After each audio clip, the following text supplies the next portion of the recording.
محترم سامعین کرام، 27 تاریخ کو بعض لوگ شب معراج ہونے کے ضامن میں جشن مناتے ہیں، رات کو چراغاں کرتے ہیں اور خود ساختہ نمازیں پڑھتے ہیں۔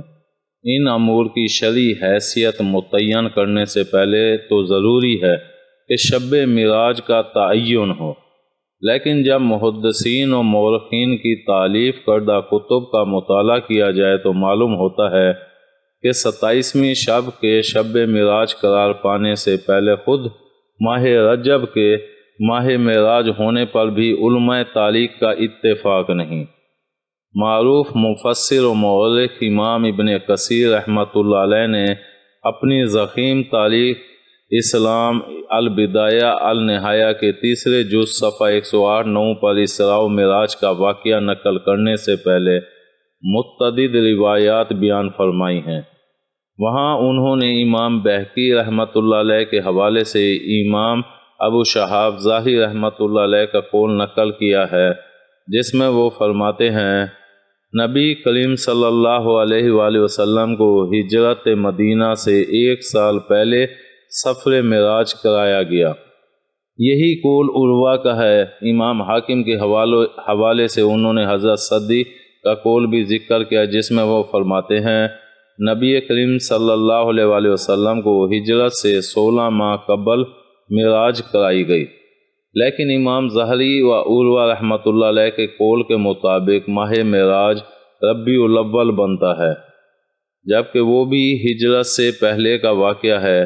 یہی وجہ ہے کہ حافظ ابن عساکر رحمۃ اللہ علیہ نے تو اسراء معراج کی احادیث کا ذکر ہی اوائل بعثت کے واقعات میں کیا ہے، اور حضرت صدی رحمۃ اللہ علیہ کے قول کے مطابق معراج کا واقعہ ماہ ذوالقعدہ میں بنتا ہے۔ ماہ ربیع الاول کے ماہ معراج ہونے سے متعلق امام ظاہری و عروہ رحمۃ اللہ علیہ کے قول کی تائید حضرت جابر بن عبداللہ بن عباس رضی اللہ تعالیٰ عنہ سے مروی ایک اثر سے بھی ہوتی تھی، لیکن اس کی سند میں امام ابن کثیر رحمۃ اللہ علیہ کے نزدیک انقطاع ہے۔ یہ اثر مصنف ابن ابی شیبہ میں مذکور ہے، جس میں وہ فرماتے ہیں نبی کریم صلی اللہ علیہ وآلہ وسلم عام الفیل ماہ ربیع الاول کی 12 تاریخ کو پیر کے دن پیدا ہوئے۔ اسی دن آپ صلی اللہ علیہ وسلم کی بعثت ہوئی، اسی دن آپ صلی اللہ علیہ وسلم کو آسمان کی طرف معراج کرایا گیا، اسی دن آپ صلی اللہ علیہ وآلہ وسلم نے ہجرت کی، اور اسی دن آپ صلی اللہ علیہ وآلہ وسلم نے وفات پائی۔ یہاں بھی معراج کے ماہ ربیع الاول میں کرائے جانے کا ذکر ہے، مگر یہ روایت چونکہ منقطع سند والی ہے،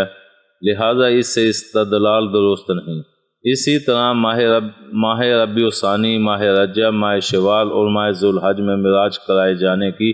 روایات بھی ملتی ہیں، اور ماہ رجب کی بھی، اور جب ماہ معراج پر ہی اتفاق نہیں تو تاریخ معراج کے تعین متفق علیہ کیسے ہو سکتی ہے؟ مختصر یہ کہ اسی طرح ہی تاریخ معراج میں بھی اختلاف پایا جاتا ہے، اور یہ بات بھی حکمت الہی سے خالی نہیں کہ ماہ و تاریخ معراج پر اتفاق نہ ہو سکا، تاکہ طرح طرح کی بدعات کو وجود میں لانے والوں کو یہ بنیادی چیز ہی متفق علیہ نہ ملے، ورنہ اللہ رب العزت سے کیا بعید تھی کہ تمام مورخین کا اتفاق ہو جاتا۔